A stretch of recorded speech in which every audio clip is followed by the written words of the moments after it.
Israeli PM जिंदा हैं तो उन्हें ढूंढ कर मारेंगे। ईरान के बयान के बाद नेतन्याहू ने अपना एक वीडियो जारी किया है। ईरान रेवोल्यूशनरी गार्ड्स कोर यानी कि IRGC ने कहा है कि अगर इजरायली प्रधानमंत्री बेंजामिन नेतन्याहू जिंदा हैं तो उनका पीछा करके उन्हें मारेंगे, ढूंढ कर उन्हें मार डालेगा। IRGC ने नेतन्याहू को बच्चों का हत्यारा बताया है। वहीं दक्षिण अफ्रीका में ईरानी दूतावास ने एक सोशल मीडिया पोस्ट में लिखा है कि इससे बिल्कुल भी फर्क नहीं पड़ता नेतन्याहू जिंदा हैं या मर चुके हैं, हमें कोई फर्क नहीं पड़ता। एक मिनाबी लड़की के बाल का एक भी रेशा उसके पूरे वजूद के से कहीं ज्यादा कीमती है। इस मामले में सवाल यह भी उठता है कि अगर बेंजामिन नेतन्याहू जिंदा हैं, ऐसा IRGC ने क्यों कहा है, और यह दावा है या अफवाह, और ये कहां से शुरू हुआ है? बेंजामिन नेतन्याहू जिंदा हैं या नहीं? हालांकि कई खबरों के मुताबिक इजरायली प्रधानमंत्री कार्यालय ने नेतन्याहू की मौत की बात को फेक न्यूज बताया है। वहीं रविवार शाम को नेतन्याहू ने सोशल मीडिया प्लेटफॉर्म X पर अपना एक वीडियो पोस्ट किया। इसमें वो कॉफी पीते हुए नजर आ रहे हैं और इस दौरान वो एक एक करके दोनों हाथों को कैमरे के सामने भी ला रहे हैं और इस वीडियो में नेतन्याहू के दोनों हाथों में 5-5 उंगलियां दिखाई दे रही हैं। इस तरह दोनों हाथों को दिखाने के पीछे क्या वजह है, इस कहानी में हम उसे भी जानने की कोशिश करेंगे। अमेरिका, इजराइल और ईरान के बीच जंग की शुरुआत में ही ईरानी अधिकारियों ने बताया कि दक्षिणी ईरान के शहर मीनाब में लड़कियों के एक स्कूल पर हमला हुआ, जिसमें 160 से ज्यादा लोग मारे गए। इसमें छात्राओं के अलावा स्कूल के स्टाफ के लोग भी शामिल थे। ईरान में इस हमले के बाद लोगों में काफी ज्यादा आक्रोश देखा गया है और इन लड़कियों के जनाजे में बड़ी संख्या में ईरानी जनता शामिल हुई थी। ईरानी सरकारी मीडिया की रिपोर्ट के मुताबिक IRGC ने एक बयान में कहा कि जियोनिस्ट अपराधी प्रधानमंत्री का अज्ञात अंजाम और उनकी मौत या कब्जे वाले इलाकों से अपने परिवार के साथ उनके भाग निकलने की संभावना है। यह दावा IRGC की ओर से किया जा रहा है। यह एक संकट और जियोनिस्ट की डगमगाती स्थिति को उजागर करता है, यानी कि इजरायली पीएम और जियोनिस्ट इस टाइम पे अनस्टेबल हो गए हैं। IRGC ने आगे क्या कहा? अगर बच्चों की हत्या करने वाला अपराधी जीवित है तो हम पूरी ताकत से पीछा करके उन्हें मार डालेंगे, नेतन्याहू को मौत के घाट उतार देंगे।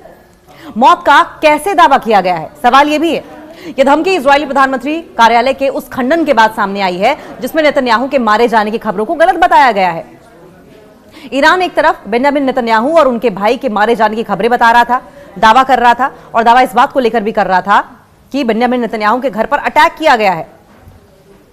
साथ ही IRGC ने यह भी दावा किया था कि इजराइल में उनके टारगेट्स, उनके लक्ष्यों और आसपास के इलाकों में, आसपास के रीजन में, क्षेत्र में 3 अमेरिकी बेस को 52वीं बार किए गए अटैक में डिस्ट्रॉय कर दिया गया है।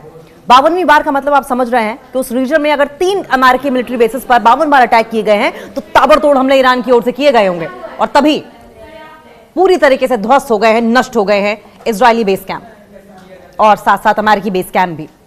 13 मार्च को बेंजामिन नेतन्याहू के social media platform X account पर एक वीडियो पोस्ट किया गया था जिसमें वो ईरान के हमलों के बारे में जानकारी दे रहे थे। सोशल मीडिया पर यूजर्स ने इस वीडियो को AI जनरेटेड बताया था और दावा यह किया था कि नेतन्याहू की मौत हो चुकी है, नेतन्याहू मर चुके हैं।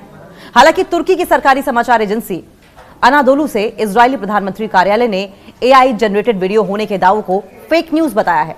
साथ ही एजेंसी ने इजरायली प्रधानमंत्री कार्यालय ने कहा कि नेतन्याहू बिल्कुल सुरक्षित हैं। हालांकि बेंजामिन नेतन्याहू की मौत से जुड़े दावों पर अमेरिका की कंजर्वेटिव राजनीतिक टिप्पणी कर कैंडिस ओवंस ने दावा किया कि इजरायली प्रधानमंत्री नेतन्याहू की सेहत को लेकर कुछ छिपाने की कोशिश चल रही है, जिसका मतलब यह हुआ कि बेंजामिन नेतन्याहू या तो ठीक नहीं है या तो बहुत बुरी तरीके से घायल हैं और उनका AI जनरेटेड वीडियो जारी करके इजराइल ये बताने की कोशिश कर रहा है कि इजराइल में तो कुछ हुआ ही नहीं है। उनका आरोप है कि अधिकारियों पर चुप रहने का दबाव है।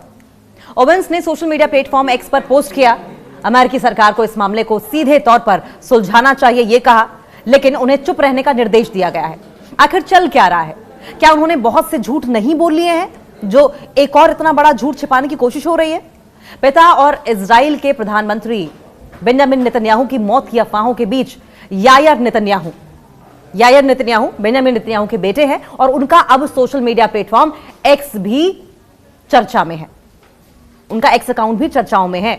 और आपको बताएं, खबरें यह आ रही हैं कि नेतन्याहू के बेटे यायर नेतन्याहू और उनके social media platform X handle को लेकर भी काफी तरह की अटकलें लगाई जा रही हैं। कई सोशल मीडिया यूजर्स ने दावा किया है कि 9 मार्च के बाद से उन्होंने कोई पोस्ट ही नहीं किया है। आखिरी पोस्ट उनका 8 मार्च को आया था। जिसकी वजह परिवार में हुई कोई दुखद घटना बताई जा रही है। वैसे तो यायर काफी एक्टिव थे सोशल मीडिया प्लेटफॉर्म एक्स पर, खासकर तब जबकि जंग छिड़ी हुई है। लेकिन क्या वजह है कि 8 तारीख के बाद 9 मार्च को लास्ट उनका एक पोस्ट दिखाई दिया था और उसके बाद इतने दिन बीत गए, लगभग 15 दिन से ज्यादा वक्त हो गया है, उनका एक भी पोस्ट नहीं दिखाई दे रहा है। ऐसा क्या हो गया उनके परिवार में? ऐसे कौन सी परिस्थितियों से, ऐसी कौन सी सिचुएशंस से वो गुजर रहे हैं, ऐसी कौन सी कंडीशन पैदा हो गई है कि यायर की एक भी पोस्ट अभी तक सामने नहीं आई है और अचानक उनका गायब हो जाना भी बड़े सवाल खड़े कर रहा है। एक्स के एआई चैट बॉक्स ग्रोक ने भी सभी दावों और अफवाहों को गलत बताया है। उनसे साफ किया कि नेतन्याहू के एक्स अकाउंट पर पोस्ट किया गया वीडियो किसी भी तरह से एडिट या बदला हुआ नहीं है। इसके मुताबिक यह सिर्फ एक नजरों का धोखा था, जिसकी वजह से ऐसा लग रहा है कि उनकी 6 उंगलियां हैं। देखिए, द संडे गार्डियन के मुताबिक कुछ सोशल मीडिया पोस्ट में दावा किया गया था कि नेतन्याहू से जुड़े हुए एक मैसेज को बाद में डिलीट कर दिया गया था, जिससे कि ये अटकलें लगने लगी थी कि इजरायली नेता के साथ कुछ गंभीर हो गया है। जैसे जैसे कथित स्क्रीनशॉट तेजी से फैलने लगा, कई यूजर्स ये सवाल उठाने लगे कि क्या ईरान के साथ संघर्ष में नेतन्याहू को कोई नुकसान पहुंचा है। द संडे गार्डियन के मुताबिक एक्सपर्ट्स का यह कहना है कि जब किसी वीडियो के किसी एक फ्रेम को बहुत ही बारीकी से देखा जाता है तो हाथ की स्थिति यानी कि मोशन ब्लर, मोशन के कारण यानी कि गति के कारण धुंधलापन और कैमरे के कोणों की वजह से, एंगल्स की वजह से आसानी से कुछ अजीब से दृश्य प्रभाव पैदा हो सकते हैं, जिसकी वजह से नेतन्याहू की 6 उंगलियां दिखाई दे रही हैं। लेकिन सवाल तो वही है कि नेतन्याहू हैं कहां है नेतन्याहू? द संडे गार्डियन के मुताबिक एक्सपर्ट्स का यह मानना है कि जियोपॉलिटिकल टेंशंस के बीच में भू राजनीतिक संघर्ष के समय गलत जानकारी अक्सर तेजी से फैलती है, खासकर तब जब लोग राजनीतिक नेताओं और सैन्य घटनाक्रमों के बारे में तुरंत अपडेट पाने की कोशिश करते रहते हैं। सोशल मीडिया प्लेटफॉर्म ऐसी सामग्री के प्रसार को और तेज कर सकते हैं, क्योंकि यूजर्स अक्सर किसी दावे की सच्चाई की पुष्टि किए बिना उसे शेयर कर देते हैं। लेकिन दूसरी तरफ बेंजामिन नेतन्याहू की मौत से जुड़े दावे के तेजी से फैलने के बावजूद ऐसा कोई संकेत नहीं है कि वो गायब हो गए हैं या उन्हें इजराइल छोड़ दिया है। लेकिन उनकी एब्सेंस बड़े सवाल जरूर खड़े कर रही है। उनकी पब्लिक प्लेटफॉर्म से एब्सेंस सवालिया निशान खड़े कर रही है। सोशल मीडिया पर हाल के वीडियो और सार्वजनिक बयानों से पता चलता है कि इजरायली प्रधानमंत्री लगातार देश को संबोधित कर रहे हैं, ऐसा इजराइल की ओर से दावा किया जा रहा है। वो इजराइल और अमेरिका के सैन्य अभियानों से संबंधित चर्चाओं में हिस्सा भी ले रहे हैं। लेकिन उनका पब्लिक प्लेटफॉर्म पे ना आना, उनके बेटे का सोशल मीडिया प्लेटफॉर्म से दूरी बनाना या फिर एकदम से कह लीजिए कि गायब हो जाना, यह संकेत देता है कि कुछ ना कुछ तो गड़बड़ है। ऐसा क्या हुआ है बेंजामिन नेतन्याहू के घर में या उनके परिवार के साथ कि अचानक एक साथ परिवार के काफी सारे सदस्य पब्लिक अपीयरेंसेस से या सोशल मीडिया प्लेटफॉर्म से गायब हो गए हैं? ये ईरानी मीडिया की ओर से सवाल खड़े किए जा रहे हैं।